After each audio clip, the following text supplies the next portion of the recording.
దావూద్ ఇబ్రహీం తీవ్ర అనారోగ్య సమస్యల కారణంగా కరాచీలోని ఆసుపత్రిలో చేరారా అంటే అవునంటున్నాయి పాకిస్తాన్ వర్గాలు.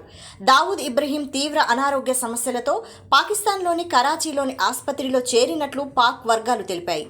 దావూద్కు అతని సన్నిహితులే విషప్రయోగం చేశారని, దీంతో అతను అస్వస్థతకు గురయ్యాడని అంటున్నారు.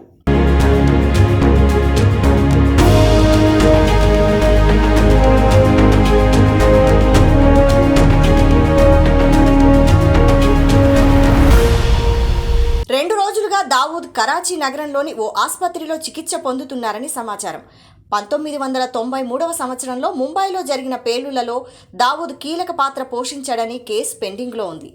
దావూద్ ఇబ్రహీంను గట్టి భద్రత మధ్య ఆసుపత్రిలో ఉంచినట్లు ఆసుపత్రి అధికారులు చెప్పారు.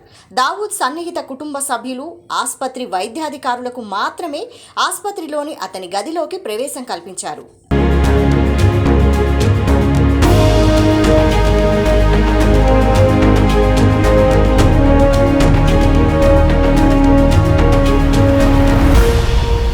ముంబై పోలీసులు అండర్ వరల్డ్ డాన్ ఆసుపత్రిలో చేరడంపై అతని బంధువులు అలీషా పార్కర్, జాయిద్ వాగ్లే నుంచి మరింత సమాచారాన్ని రాబట్టేందుకు ప్రయత్నిస్తున్నారు. అండర్ వరల్డ్ డాన్ దావూద్ రెండో పెళ్లి చేసుకున్న తర్వాత కరాచీలో ఉంటున్నాడని జనవరి నెలలో దావూద్ సోదరి హసీనా పార్కర్ కుమారుడు నేషనల్ ఇన్వెస్టిగేటివ్ ఏజెన్సీకి వెల్లడించారు.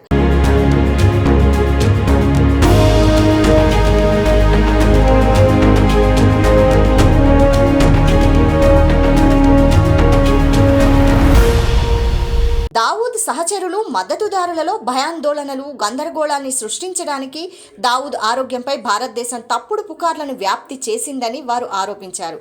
దావూద్ ఇబ్రహీం ప్రపంచంలోని మోస్ట్ వాంటెడ్ టెర్రరిస్టులలో ఒకడు. ఇతను 250 మందికి పైగా మరణించిన, వేలాది మంది గాయపడిన 1993 ముంబై పేలుళ్లకు సూత్రధారిగా ఆరోపణలు ఎదుర్కొంటున్నాడు. మాదక ద్రవ్యాల అక్రమ రవాణా, మనీ లాండరింగ్, దోపిడీ, ఆయుధాల స్మగ్లింగ్ వంటి అనేక ఇతర నేర కార్యకలాపాలలో కూడా పాల్గొన్నారు.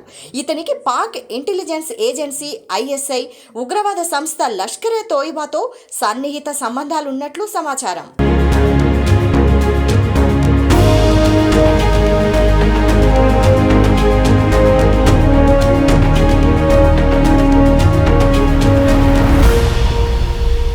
ఈ వీడియో కనుక మీకు నచ్చినట్లయితే లైక్, షేర్ అండ్ సబ్స్క్రైబ్.